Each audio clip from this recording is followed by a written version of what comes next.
Okay, so hello everyone, and welcome to block 3 of today's workshops, where the topic is overdose, self-harm, and suicide. What do we need to decrease mortality? My name is Raha Masoudi. I use she, her pronouns, and I'll be the moderator for today's session. A bit of background about myself is that I am currently a research coordinator at Vancouver General Hospital, where my research interests mainly involve fentanyl, mental health, and healthcare system innovation. And I've been a student research assistant under the supervision of Dr. Michael Krause in the Addictions and Concurrent Disorders group for a few years now. I come from a neuroscience education background from UBC. I myself have been working with youth for a few years now as a crisis responder with Kids Help Phone, and I was a peer supporter with AMS Peer Support. So I am very excited and feel very privileged to be the moderator for today's workshop on the topic of peer support. So without further ado, I'd like to introduce you to our speakers for this session. Our panelists are Andree and Mahish. Andree is a psychology student at UBC who is passionate about destigmatization and helping those who struggle with mental health problems. Andree works with the incredible student recovery community at UBC, which she and Mahish will talk more about during this panel. Next, I'd like to introduce Mahish, who is also a UBC student from the Faculty of Forestry and is a member of the SRC at UBC, where he works as a peer leader. So I've prepared some questions to ask our panelists, but before we start, I'd just like to mention a point about questions and Whova and Zoom. So you as the audience can submit questions via Whova. There will be a Q&A tab on the right hand of the screen. Also, if there's a question that you'd like to see answered that has been posted by a fellow audience member, feel free to give it an upvote. And you can certainly pose your questions in the Zoom chat as well. I'm going to be monitoring both areas, so feel free to do whatever is most comfortable for you. And so with that housekeeping out of the way, I think that we are ready to start with the panel. I want to also give an opportunity for Andree and Mahish to maybe introduce themselves in their own way and speak more about their role before we get into my questions. So go ahead, you two. Sure. Hi. Yeah, like you said, I'm Andree. I use she, her pronouns. I'm a psychology student at UBC, and I work as a peer leader and at the student recovery community here. And that the student recovery community, we support all pathways of recovery for UBC students who are either in recovery, active recovery from addiction, substance or behavioral addictions, or who are exploring their relationship with substances as well. Yeah, pretty much Andrew has said everything. Yeah, I'm a second year student at UBC, third year at UBC. I've been sober for 2 years, and same as Andree, I work here as a peer leader. Yeah, and just like supporting the community. Wonderful. Thanks so much, you two, for your introduction. I'm very, very excited to hear from you. So I think I can just go ahead and get started with our questions. So my first question to you is, can you please talk about what first inspired you to get involved in peer support and what drives you to continue to work in this field? Yeah, absolutely. And thank you so much for asking. For me, probably the biggest driving factor would be lived experience. I have had an interesting life that's led me down the road of addiction and also to struggle with an eating disorder. And it's been really interesting to recover from that. I've been in recovery now for 6 years, and to explore many avenues and kind of to see that addiction and behavioral addictions, they can impact anybody. And it's really interesting to see how we stigmatize some addictions and not others. You know, some are considered to be a good thing, good coping mechanisms if you are engaging in lots of work or lots and lots of exercise. But if you use a substance, there's a lot of stigma around that. And so my lived experience with addiction and working with others with addiction is what brought me here. Yeah, similar to Andree, my experience is what brought me here. And, you know, being like in my 20s and being in active addiction was just something I would never expect that would happen. Also, like my addiction brought me to a certain position that I necessarily didn't want it to be at. So what brought me to be here is like, if I can make people not go through what I went, because like addiction is progressive, you know, and it has to start at some point. So if we can prevent that end point, which essentially is like a very bad situation, might as well just like try to do it, right? So it's pretty much that, you know, trying to just like, I don't know, spot it and help people not go through what I went. Absolutely. Beautifully said. Thank you so much for sharing your experiences with recovery and for being there for others. I mean, I'm so excited to hear more about what that's been looking like for you. And I echo one of our audience members, Dawn, who congratulates you guys and thanks you for recovering out loud. So I guess we can trickle into my next question for you, which is, based on your experience, why do you think peer support services play such a central role in recovery-oriented systems of care? And how is peer support different from other services? Okay, yeah. So for me, I had a lot of trauma in my childhood and in my early adult years.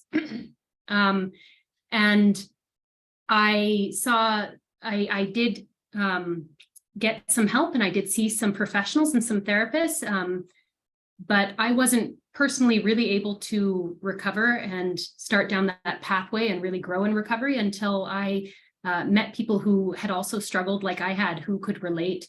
And so I think there's something that's very valuable about lived experience when you can see someone who you can relate to, who looks like they've been through experiences like you have and who have struggled like you have, and who have come out of it. I think that there's a really important place for professionals to help us find the best strategies. And I think there's a really important place for peer support so that we can see examples of people who have gone through the same things and who have been able to overcome it. Yeah. Yeah, totally. There's a funny saying that says like, no one understands an addict more than another addict. And it's like, I don't know, it makes a lot of sense because like I felt very supported. I'm very like taken seriously when someone that has lived something similar to me was like actually listening to me and, you know, sharing their experiences, which essentially helped me to like spot the things that I could probably use from their experiences, right? Also, like as a student, I don't know, you know, just like seeing other students dealing with this, like with addiction essentially, was very like motivating because like it can be very isolating. And just like seeing people around my age within the same environment doing all this good work, it was really like, you know, I don't know, it felt really helpful and motivating. And also just it really helps, I think, with reducing stigma when you can be in a group of individuals who have been through similar experiences. You know that they're not sitting there judging you. And even though other people may or may not be, I think you tend to wonder if someone's looking from the outside in, what kind of judgments are being passed. And it's a good way to kind of reduce that a bit. Yeah, because we will never judge anyone's experience because like we know that addiction can have a lot of different faces. So it's like whatever people say, it's like it's valid, you know, you're struggling with something and we're here to like essentially listen to you and see what we can together, you know, achieve.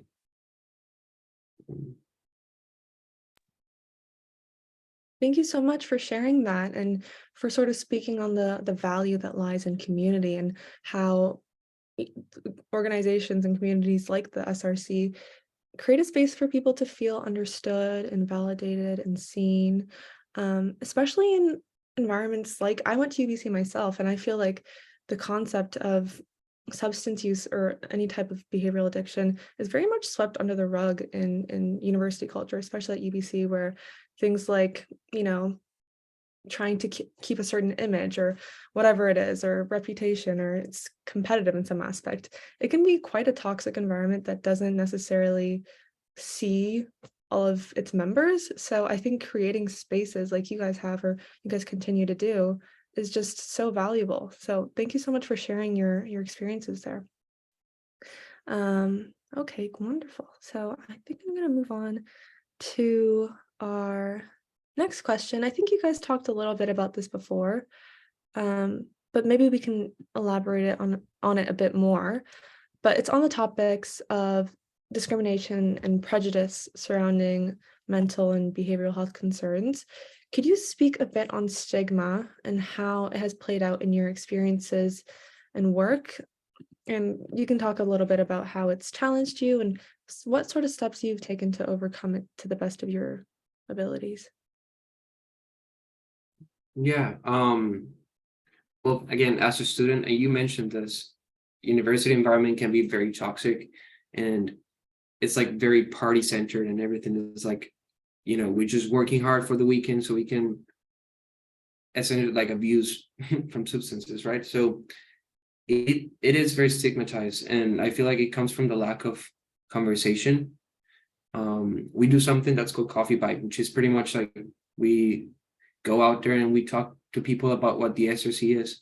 And I feel like the more we talk about it, the less the stigma, because I don't know, it's been very normalized.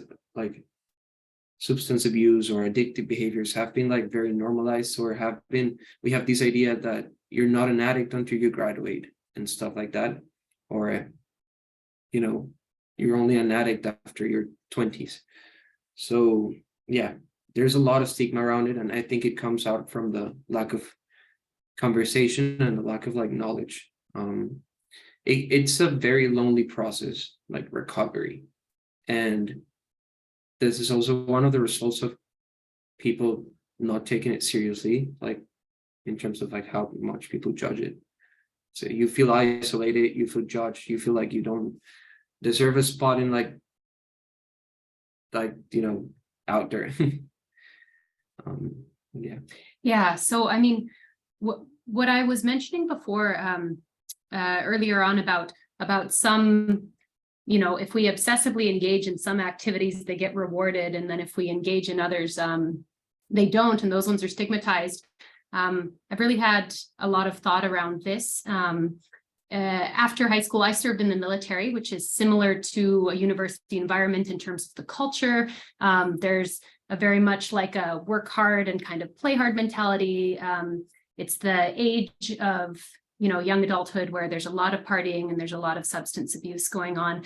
And, there's certain behaviors that are so rewarded, these competitive behaviors, things that, equate to success in Western culture, making lots of money, working yourself to death, being super, super busy. Certain things get really rewarded, and then other things, they're fine until you've taken it too far. It's fine to party when you're young, but then once you have a problem, then it's not okay. Some substances are okay, and some substances are not okay. And ultimately, everyone's just trying to cope. We're trying to exist, and we're trying to cope with the situation that we have, and we're using the tools that we know how to use at the time. And so I think that the stigma around substance use and around addiction is really unfortunate, and that we could definitely benefit from taking more of a neutral lens at it. People are, struggling and trying to cope with something, and sometimes there's consequences that are unfortunate, and so we just need to help people get to where they want to be. And some people can use substances and they don't end up having addictions, and so it's definitely different for each person. And I think we would benefit from demoralizing different coping mechanisms, as these are good ones and these are bad ones. We could maybe have a little more moderation in what we do and see what's right for each individual instead. Yeah, honor each individual like journey, Mhm. respecting each individual pathways, and yeah. That was really incredible to hear from you guys on that topic. I couldn't have said it better myself. So thank you so much for sharing your thoughts there. Okay, great. So my next question for you is, what have been some unexpected lessons that you've come across in your role as peer supporters?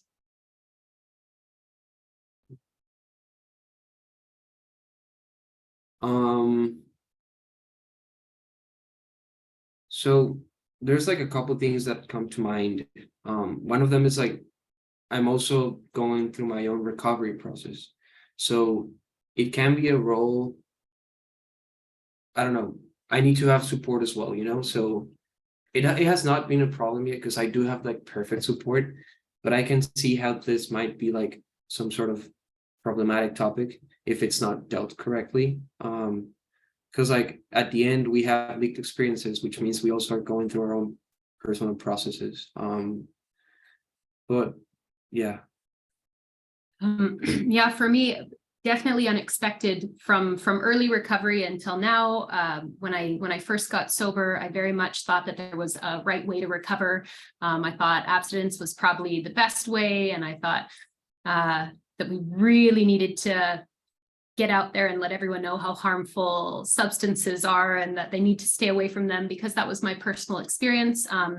And over the years, I've been surprised to learn that there's many ways, many right and okay ways to go about recovery. And like Mahish was saying, honoring each individual's journey. What works for one person can be completely different compared to the person next to them. And so just recognizing that, not moralizing one thing versus another, and recognizing that we can each take our own path. And it can also change over time too. I can try something for a while that works for me, and then it might not work for me anymore, and I may choose a different route, and that's okay as well.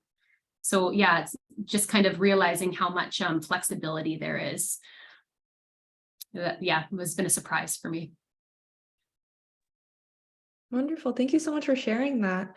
Yeah, that's something that I also kind of have learned through my own work, is how important it is to meet people where they're at, and understanding things like you guys mentioned about how recovery isn't linear and it doesn't look the same for everyone. I think it's really important to kind of realize that, and to like create as much of a spot at the table for people as we can, and to create a means of them to get treatment and recovery in whatever way that shapes out to be for them.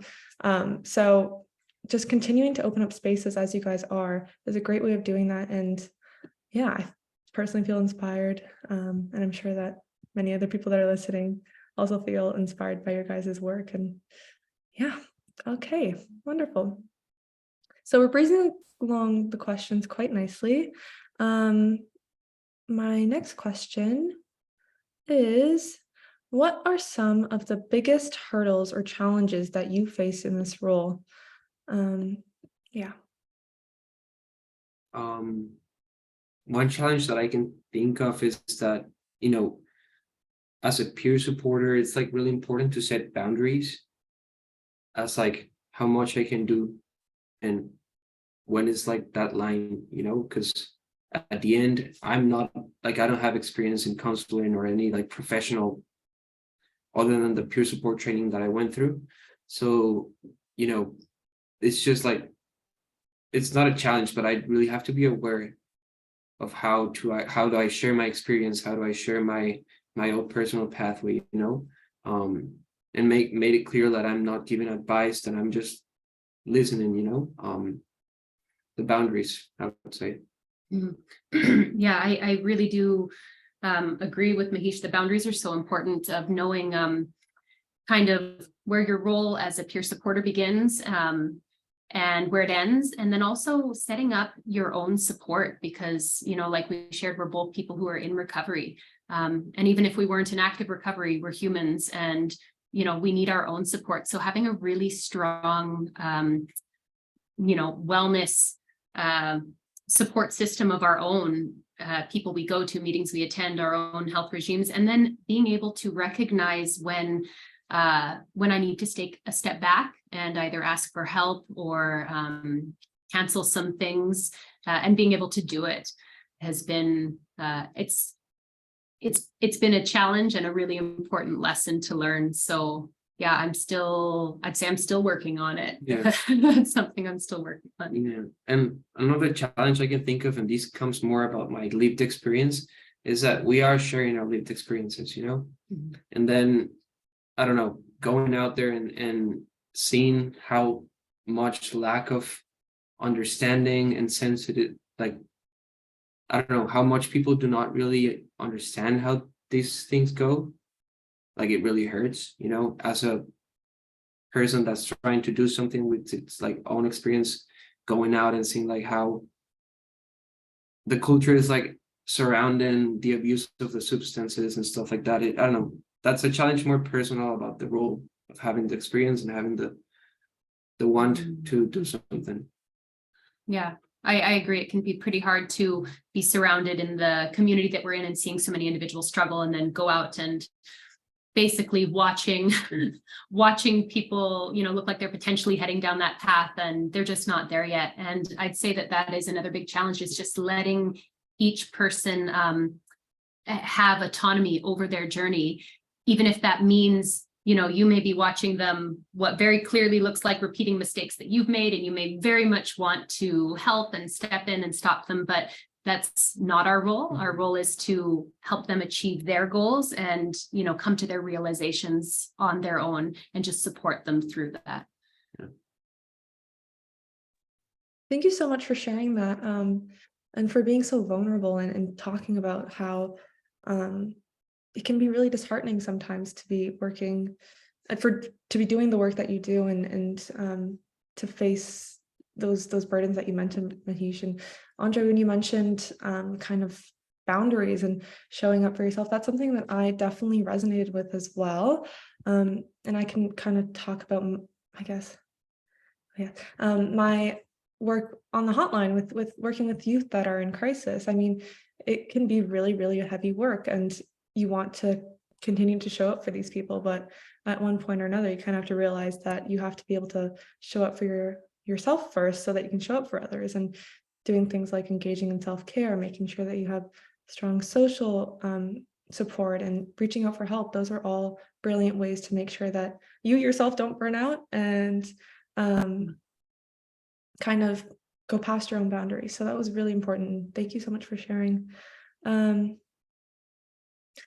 I'm seeing some really lovely comments in the chat. Thank you so much to the audience members for being so engaged and for sharing their thoughts. I think I should read them. I'm going to read a message. Oh, we have a question from Dawn that I wanted to kind of get into before we move on to my next question, which I think is very important, is that Dawn was looking to learn more about the SRC, and maybe you guys can talk a bit about what model you guys use as peer supporters, what the SRC does, what skills you use as peer supporters. Just if you don't mind sharing the framework or the tasks that you guys do, so that the audience can get a better understanding of what peer support looks like at the SRC. Sure, yeah. He does a lot of outreach with this, and so I'll let him take it. He's well versed in doing outreach to everyone. Actually, we just came from doing the outreach today, because we do it like on Tuesdays. But yeah, we're pretty much a safe space for like students to come and talk about any substance abuse or any addictive behavior. However that looks like, you know, there's like you know, it can be video games, it can be substance use, it can be gambling, it can be eating habits, you know, like relationship with body, it can be whatever, you know. And yes, what we do is we host like meetings, like 5 meetings a week. The meetings are like topic based, so we choose 3 universal topics, and then we just discuss the topics. And yeah, the meetings that we have is marijuana recovery meeting. We have all recovery meetings, which those ones are like open to like any type of addictive behavior or any type of like substance use, you know. We have women's and gender diverse meetings. We have disorder eating meetings. And yeah, as I was saying, we just get together, we talk about this. Us as like peer leaders, we facilitate the space. We kind of just keep the time frame. We just make sure like the for example, we try to make sure that substances are not being glorified and stuff like that. So it's like we're like facilitators. We're actually facilitators. Yeah. And so basically we have a safe, dedicated space here at UBC. We have a lounge, and that's where we conduct our support meetings that we have. And when it's not meeting time, any students who do get in contact and need the support of the SRC, they're welcome to come and access that space. They can, seek support, or they can just come to rest there, do homework. So it's a safe space to go to. And if they want to have any one-on-one meetings, those are available as well. So we provide, support meetings, one-on-one meetings, and then all of the student leaders host drop-in hours, and we do outreach as well. Mahish, mainly, he goes out with a coffee bike and serves coffee to the student population and lets them know about the SRC and does that psychoeducation piece. Yeah, we also have a lot of different activities, non-recovery based, like crochet club. We have a chess club that was also like recently opened. And yeah, we also try to like do community gatherings once a month, and I don't know, just trying to keep community members involved, because like this is one of the things that we really like about the SRC is the sense of community, that we are like pretty much feels like family. And basically the goal is to meet the needs of the students. So whatever it seems like the students may need at the time, if that is, we had, like Hish mentioned, a chess club going on, get together and do an activity. We have monthly community gatherings where we play some games and have some snacks and have some fun. I recently acquired a grant for us around movement, and so I was able to set up some yoga and some dance sessions, so that students could get involved in movement and have that be a part of their recovery. So it's basically determined on what the students are needing who access this community. Yeah, and I feel like this is already pretty clear, but we're like harm reduction based, which means that we will never ever tell anyone what to do. We're not like you should go sober or anything like that. As Sandra was saying, we meet who's coming where they are, and then we honor their recovery journey, and we try to like give as much resources as we can, because we understand that there are a bunch of different pathways of recovery. Yeah, we want anyone to feel comfortable exploring whatever it is they want to explore with their relationship with substance and behavioral addictions, and there's no pressure to take a certain way. So it's a harm reduction method, and all pathways are encompassed. Yeah. Wonderful. Thank you so much, you guys, for that answer. There are quite a few questions in Huva that I thought I'd ask. So Marisha asks, I think we might have just answered this, but can you share more about the process of working in peer support? What does the training look like? Maybe you guys can talk about how that process went about and what it takes to become a peer supporter. So we recently participated in a pilot program that was headed by Canadian Mental Health National, and they had 5 universities across Canada that were part of this program. And we did 3 months of various training sessions and assignments. And so I think in general, this program was for overall peer support and well-being, but our site was specifically for students who are exploring recovery to addictions. So yeah, we did training for 3 months around that with, I don't know, maybe like 8 different 3 or 4 hour training sessions, something like that, and some homework assignments. And so that was our training. And then beyond that, we tried to meet and touch base and see where we're lacking, what we need, how we can improve. And I think we're always on the lookout for, what more we can do. To further our training or train more, what we can do for the future to expand. Yeah, and we also had to our leaders had to adjust a bit the program, because we do the meetings. So, it was we tailored it a bit to make it for the SRC, because it's like recovery based and addiction based and substance use and stuff like that.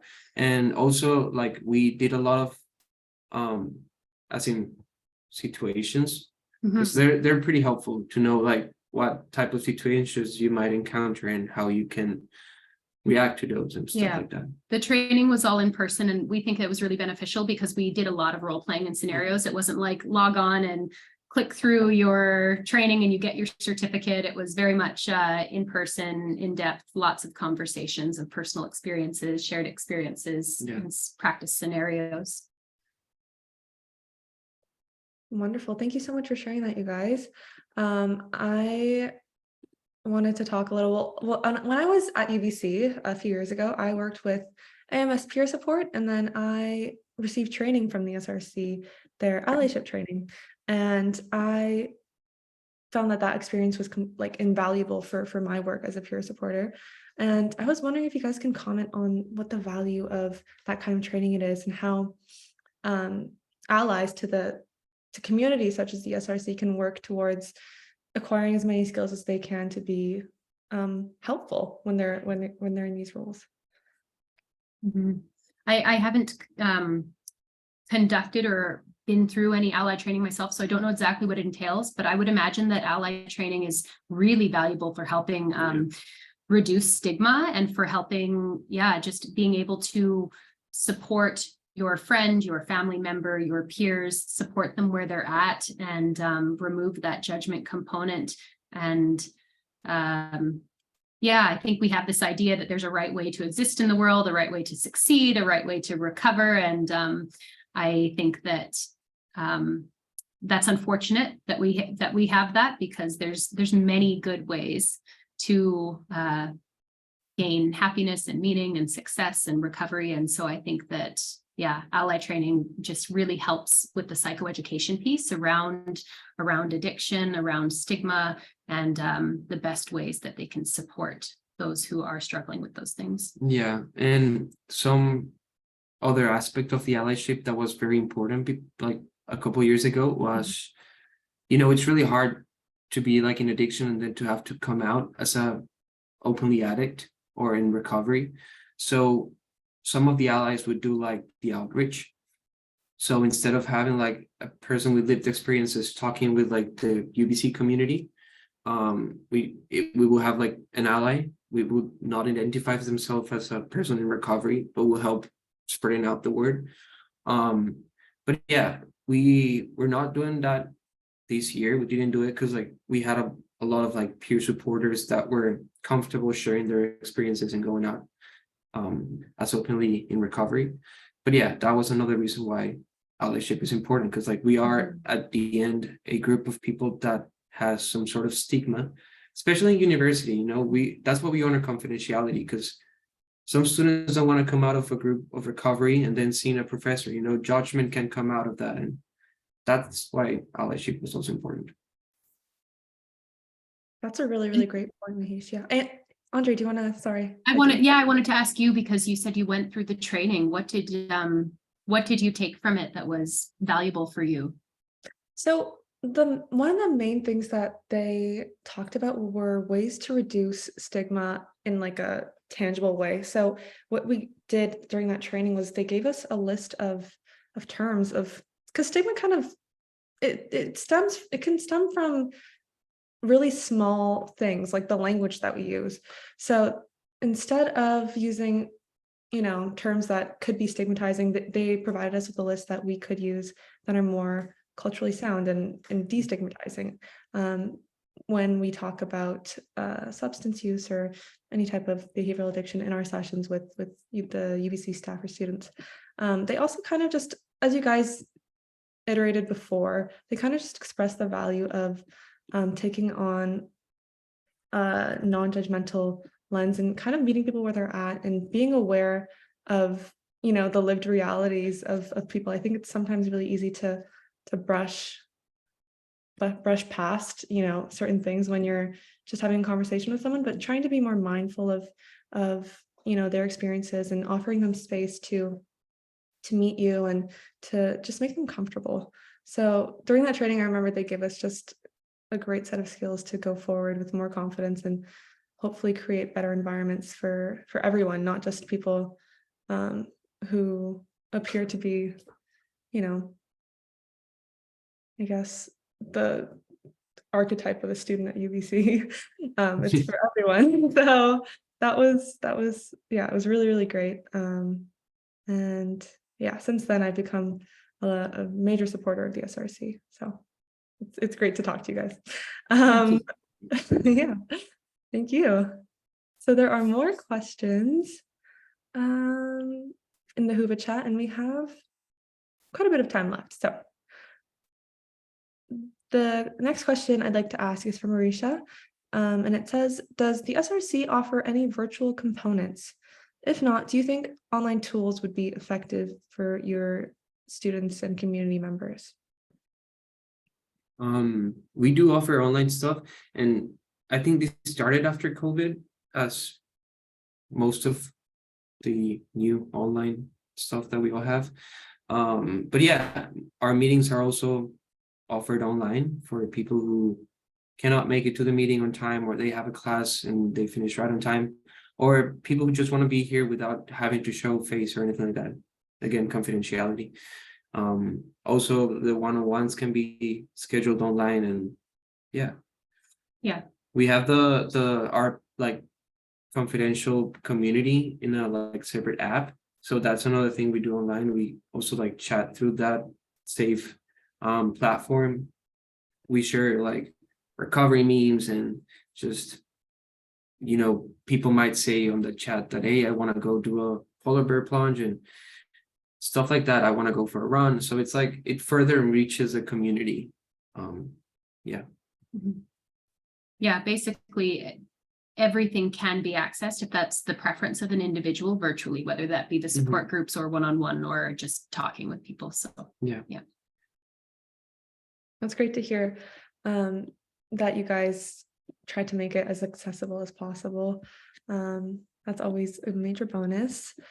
Wonderful. Thank you so much. There is another question. Oh, the question was, can students access the SRC after they graduate from UBC? This is a topic that has been asked a lot, and I don't know. So we have a space right now, and one is like quite limited, like the actual room, and the other one is like experiences change as you're in university and as you graduate, right? So there wasn't the talks, some sort of idea of opening like a alumni group or something like that, but I'm not sure where that is right now. I think like right now we're focusing like the actual students that are studying at UBC at the moment, whereas it's like masters or anything like that. But yeah, if you can. Yeah, I mean, I wouldn't say it is for UBC, probably not just students, but anyone who's affiliated with UBC in some way. And if you're no longer affiliated with UBC, I won't say, no, you can't access our services, because I'm not sure, but the purpose is for those who are right here with UBC. And yeah, one other thing that we try to do is I like to see the SRC also as a way that I can prepare to like the outside resources. In my experience, I got sober with AA, and going through the SRC, and then like it gave me a better like an idea of how social meetings will feel like in like outside university. So that's another thing. Like SRC also sort of prepares you to like outside resources, I'd say. Yeah, we try to provide all of the students and people who access our services with alternative services as well, so that they can have lots of different resources to draw from. And yeah, I'm had the same experience. I recovered in both AA and in like Smart Recovery and lots of other sources before I came here, and then found out that this service was here. And yeah, it's been really great to be able to draw from all those resources, have that experience. That's so great to hear. Sorry, did you want to say something else, Mahish? No, I was just agreeing with that. Okay, great. And just a side question. I guess I'd like to ask, how old is the SRC? How long has it been around? Just to sort of continue to contextualize it for our audience. I should know the exact number, but it started quite some time ago. It was founded, if I'm not mistaken, 7 or 5 years ago, might be 7. But it really like it just took like momentum the past 2 years. Like it really started to like we got the space, and it's like a specific space instead of like being moving around.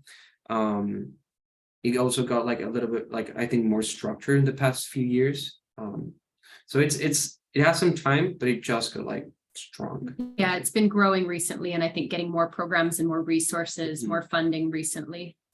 So I'd say in the past 2 years, it's really been growing. Yeah, but it has been around for quite a bit. That's great. Great to hear.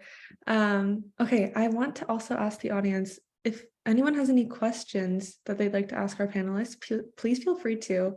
You can type them out, or also feel free to unmute yourselves and ask them aloud. Yeah, I'm going to be monitoring both the chats, both Whova and Zoom. So ask away if you have any questions. Oh, actually, there was one question that I missed asking you guys from Jacqueline a while ago. Let me just go ahead and read it. Okay, this is a great question. I'm just gonna try and copy paste it into the Zoom chat as well so everyone can read it. But the question reads, I think peer support has many benefits and is vital to reducing stigmatization. I wondered both your perspectives on how peer support benefits or may need to be complemented by other clinical treatment approaches. Going more into the research, the impact of peer support on clinical outcomes. Also, is age important to improving the impact of peer support? So that was a multifaceted question, but I was wondering if you guys have anything to add. I think you talked about this just not too long ago, but maybe you can reiterate.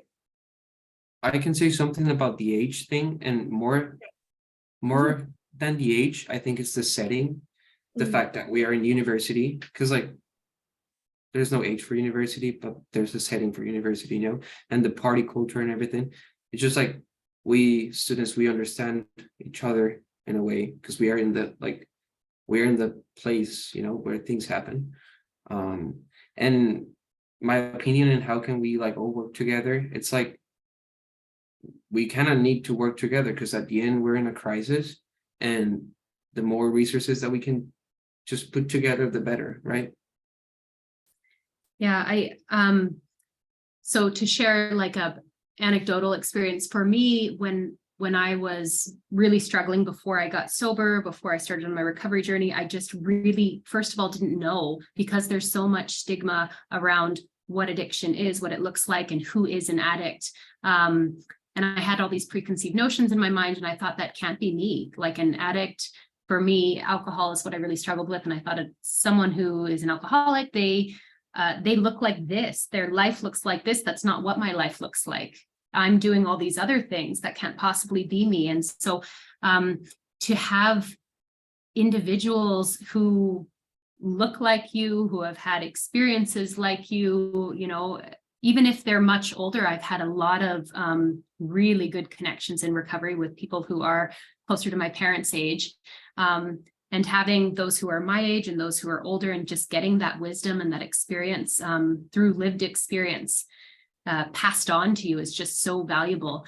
You know, I would never replace it with my professional resources. You know, I've had group therapy, I've had personal therapy, I've had all kinds of these amazing tools that I've been able to access, but they just work so well to complement each other. Mm-hmm. It's so great to have many different resources to draw from.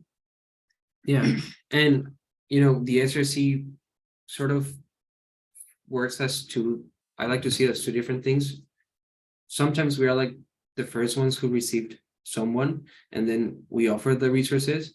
And some other times we're also the resources that some other like resources at UBC offer, you know?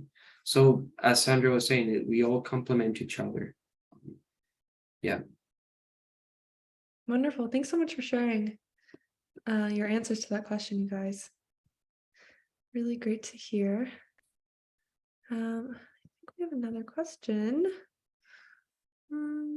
Oh, okay. There actually aren't any more questions. Does the audience have any more questions for our panelists?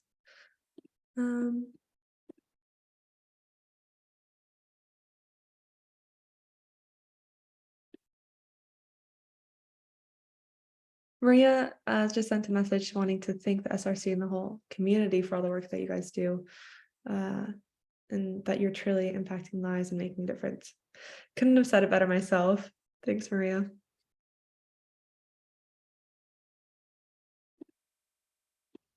Yeah, thank you. Thank you everyone for coming and sharing your support and your comments and your questions. I know that we both get a lot of fulfillment out of being able to provide that support for those in need and for our peers. And we appreciate all of your support and yeah, just being here for us and your kind words. Yeah, as a peer support, like recovery, as we were saying, it's an ongoing thing, and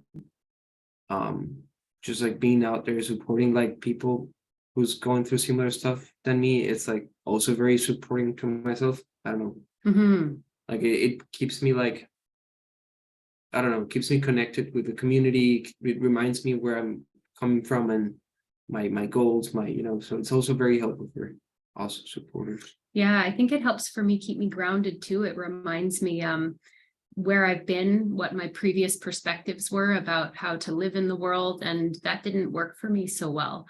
And so it just really helps me stay in touch with my values and living in a way that's healthy for me.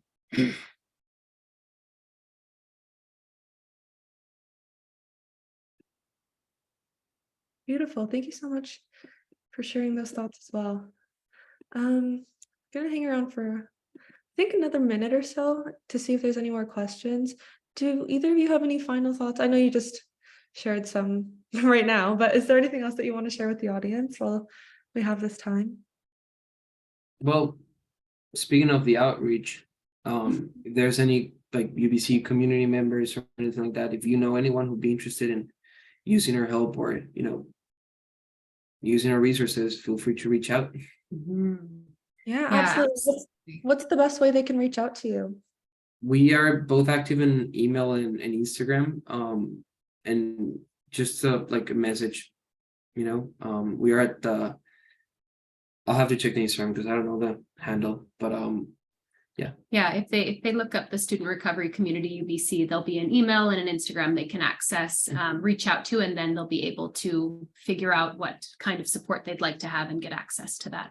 Yeah, and if there's any like instructors or any professors out there, we also benefit a lot from being posted like in the syllabus and stuff as a potential resources. That's one thing that actually helps a lot, because like profs have a lot of outreach and a lot of like students on so yeah. No, that's great. Yeah, thank you so much for reminding me about that. If anyone wants their contact info, there's a whole team. We've added their Instagram handle, their email, and a website with more information. Okay, so with that, it looks like there are no more questions from the audience.